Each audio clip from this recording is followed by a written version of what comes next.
നാളത്തെ പ്രൊമോ വിശേഷത്തിലേക്ക് എല്ലാവർക്കും സ്വാഗതം. അങ്ങനെ കൃഷ്ണമോള് രോഹിത്തിൻ്റെ റൂമിലേക്ക് കയറി ചെല്ലുന്നുണ്ട്. അവിടെയുള്ള ബുക്സും സാധനങ്ങളും എല്ലാം ഇങ്ങനെ അടുക്കി പെറുക്കി വെക്കുകയാണ്.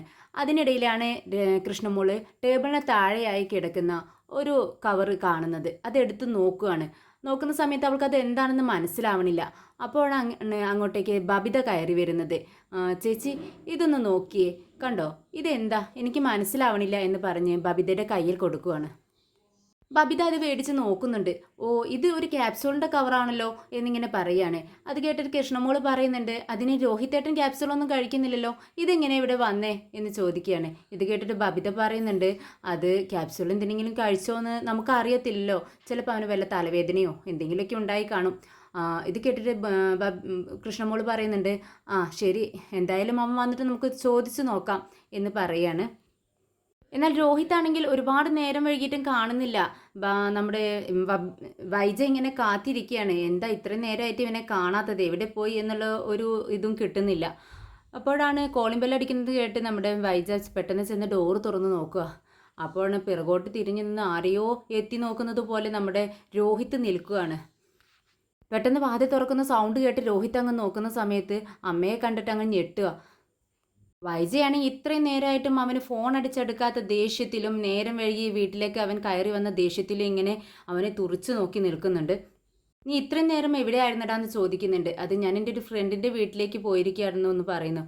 അപ്പോൾ നിനക്ക് ഫോണൊന്നും എടുത്തൂടെ, ഞാൻ എത്ര നേരമായി നിന്നെ വിളിക്കുന്നു എന്ന് ചോദിക്കുന്നുണ്ട്.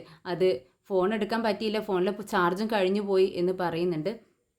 എന്നാൽ ഭക്ഷണം കഴിച്ചിട്ട് പോയി കിടക്കുക എന്ന് പറയുമ്പോൾ എനിക്കൊന്നും വേണ്ട, ഞാൻ കഴിച്ചു എന്ന് പറഞ്ഞുകൊണ്ട് മുകളിലേക്ക് കയറി പോവാണ്. ഇതിനിടയിൽ നമ്മുടെ കൃഷ്ണമോൾ ചോദിക്കുന്നുണ്ട്, അല്ല ചേട്ടൻ ഇങ്ങോട്ടേക്ക് ക്ലാസ് കട്ട് ചെയ്തിട്ടെങ്ങാനും വന്നിട്ടുണ്ടായിരുന്നോ ഉച്ചയ്ക്ക് എന്ന് ചോദിക്കുകയാണ്. ഇത് കേട്ടിട്ട് നമ്മുടെ രോഹിത് ഒന്ന് ഞെട്ടുന്നുണ്ട്. എന്തെങ്കിലും തെളിവുകൾ കിട്ടിയിട്ടാണോ ഇവരിങ്ങനെ ചോദിക്കണമെന്ന് അറിയില്ലല്ലോ. പെട്ടെന്ന് തിരിഞ്ഞു നോക്കുകയാണ്. അതെന്താ നീ അങ്ങനെ ചോദിച്ചെന്ന് ചോദിക്കുന്നുണ്ട്. അല്ല ഒന്നുമില്ല, ഒരു ഡൗട്ട്, അത് ക്ലിയർ ചെയ്യാൻ വേണ്ടി ചോദിച്ചതാണെന്ന് പറയുകയാണ് നമ്മുടെ കൃഷ്ണമോള്. ഏയ് ഞാനൊന്നും വന്നിട്ടില്ല, ഞാൻ അങ്ങനെ ക്ലാസ് കട്ട് ചെയ്യുന്ന ആളൊന്നുമല്ലല്ലോ, ക്ലാസ് കട്ട് ചെയ്തിട്ട് ഞാനിന്ന് എവിടേക്കും പോയിട്ടില്ല എന്നും പറഞ്ഞുകൊണ്ട് രോഹിത് പെട്ടെന്ന് തന്നെ റൂമിലേക്ക് കയറി പോവുകയാണ്. റൂമിലെത്തിയിട്ടും രോഹിത്തിനൊരു സമാധാനം കിട്ടുന്നില്ല. എന്താ കൃഷ്ണമോൾ ഇങ്ങനെ ചോദിച്ചെന്നുള്ളത് അറിയാഞ്ഞിട്ട് തലങ്ങി വിലങ്ങി ഇങ്ങനെ നടക്കുന്നുണ്ട്. പിന്നീട് മനുവിനെയാണ് കാണിക്കുന്നത്. മനുവിന് ഒരു സമാധാനവുമില്ല. മനുവിൻ്റെ മനസ്സിൽ ആകെ സംശയങ്ങളാണ്. അലീന പോലീസിന് കൊടുത്ത മൊഴി മനു ഒട്ടും വിശ്വസിച്ചിട്ടില്ല. അബദ്ധത്തിൽ അലീനയുടെ കയ്യിൽ നിന്നും തന്നെ തൻ്റെ വയറ്റിലേക്ക് വീണപ്പോൾ കത്രിക തറച്ചു കയറി എന്നാണ് പോലീസിന് മൊഴി കൊടുത്തിരിക്കുന്നത്. അത് നമ്മുടെ മനു ഒട്ടും വിശ്വസിക്കുന്നില്ല. അതുകൊണ്ട് തന്നെ ഇത് എങ്ങനെയെങ്കിലും തെളിയിക്കാനായുള്ള ശ്രമത്തിലാണ് മനു നടക്കുന്നത്. ആരോട് ചോദിച്ചാലാണ് ഇത് അറിയാന്നുള്ള ഒരു തരത്തിലാണ്. അങ്ങനെ നമ്മുടെ ഡോക്ടറുടെ അടുത്ത് തന്നെ മനു എത്തുകയാണ്. തൻ്റെ ഡൗട്ട് തീർക്കാനായിട്ട് മനു ഡോക്ടറോട് ചോദിക്കുന്നുണ്ട്, ഡോക്ടർ, എനിക്കൊരു ഡൗട്ട് ക്ലിയർ ചെയ്യാനുണ്ടായിരുന്നു. ഈ കസേരയിൽ നിന്ന് താഴേക്ക് വീണു എന്ന് പറയുമ്പോൾ അതിൻ്റെതായ വല്ല പരുക്കുകളും അലീനയുടെ ദേഹത്ത് ഉണ്ടാവേണ്ടതല്ലേ? അങ്ങനെയൊന്നും കാണുന്നില്ലല്ലോ. ഡോക്ടർക്ക് എന്ത് തോന്നുന്നു എന്ന് ചോദിക്കുകയാണ്. ഉടനെ തന്നെ ഡോക്ടർ മനുവിനോട് പറയുന്നുണ്ട്, അത് എൻ്റെയും ഒരു ഡൗട്ട് തന്നെയാണ് മനു. പിന്നെ ഒരു ബ്ലഡ് ടെസ്റ്റ് അലീനയുടെ നടത്തേണ്ടതുണ്ടായിരുന്നു. അങ്ങനെ ബ്ലഡ് ടെസ്റ്റ് നടത്തിയതിൽ അലീനയുടെ ബ്ലഡിൽ മയക്കുമരുന്നിൻ്റെ ഇതാണോ എന്നറിയില്ല, അതോ ഉറക്ക ഗുളികയുടേതാണെന്ന് അറിയില്ല, അങ്ങനെ എന്തിൻ്റെയോ ഒരു അംശം ബ്ലഡിൽ കലർന്നിട്ടുണ്ട്, അങ്ങനെ കണ്ടുപിടിച്ചിട്ടുണ്ട് എന്ന് പറയുകയാണ്. ഇത് കേട്ടിട്ട് നമ്മുടെ മനു ഞെട്ടുന്നുണ്ട് കേട്ടോ. ഇത് കേട്ട് മനു ചോദിക്കുന്നുണ്ട്, ഡോക്ടർ സത്യമാണോ ഈ പറയുന്നത്? അതേടോ, ഞാനത് സത്യം തന്നെയാണ് പറയുന്നത്. പക്ഷേ ആ കുട്ടി പോലീസിനോട് മൊഴി കൊടുത്തിരിക്കുന്നത് താൻ കേട്ടതല്ലേ, അതുകൊണ്ടാണ് ഞാൻ പിന്നീടൊന്നും പറയാതിരുന്നത് എന്ന് പറയാണ് ഡോക്ടർ. പിന്നീട് മനുവിനെ നമ്മുടെ അലീനയുടെ അടുത്താക്കി ബാലചന്ദ്രൻ വീട്ടിലേക്ക് വരുന്നുണ്ട്.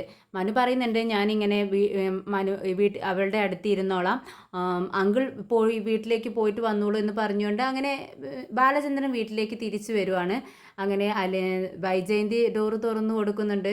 പെട്ടെന്ന് ബാലചന്ദ്രനെ കാണുമ്പോൾ നമ്മുടെ അലീനയല്ല, വൈജയന്തി പറയുന്നുണ്ട്, ഓ നിങ്ങൾ വന്നോ, എന്തിനാ ഇങ്ങോട്ടേക്ക് വന്നത്?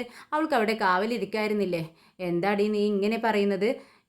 അവൾ അത്രയും ക്രിട്ടിക്കൽ സ്റ്റേജിലായിരുന്നില്ല അവിടെ കിടന്നിരുന്നത്, എന്നിട്ട് നീ അറിഞ്ഞിട്ടും ഒന്ന് അങ്ങോട്ടേക്ക് വന്നോ? അതിനുള്ളൊരു മര്യാദ പോലും നീ ചെയ്തില്ലല്ലോ എന്ന് ചോദിക്കുകയാണ്. ഇത് കേട്ടിട്ട് വൈജയന്തി പറയുന്നുണ്ട്, അതെ, എനിക്ക് അവളുടെ കാര്യം നോക്കി നടക്കലല്ല പണി, എനിക്ക് വേറെയും ജോലികളുണ്ട്. അവൾ എൻ്റെ ആരും അല്ലല്ലോ, ഇവിടുത്തെ ഒരു വേലക്കാരിയല്ലേ, അത്രയൊക്കെ ശ്രദ്ധ മതി. പിന്നെ നിങ്ങൾ ഇത്രയും നേരം അവിടെ ഇരിക്കുകയായിരുന്നില്ലേ, പിന്നെ എന്താ എൻ്റെ ആവശ്യം അവിടെ ഇല്ലല്ലോ എന്ന് ചോദിക്കുകയാണ്. അവൾക്കും വേണ്ടി നിങ്ങൾ എത്ര ചിലവാക്കി, കാശ് ഒരുപാട് പൊട്ടിയിട്ടുണ്ടാവുമല്ലോ ഹോസ്പിറ്റലിൽ എന്ന് ചോദിക്കുന്നുണ്ട് വൈജയന്തി.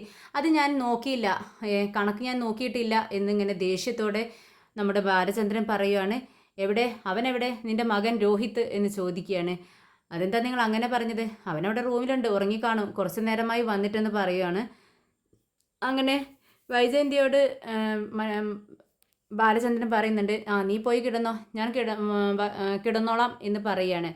അങ്ങനെ ബാലചന്ദ്രൻ വൈജയന്തി അപ്പുറത്തേക്ക് പോയപ്പോഴേക്കും നേരെ നമ്മുടെ രോഹിത്തിൻ്റെ റൂമിലേക്ക് ചെല്ലുന്നുണ്ട്.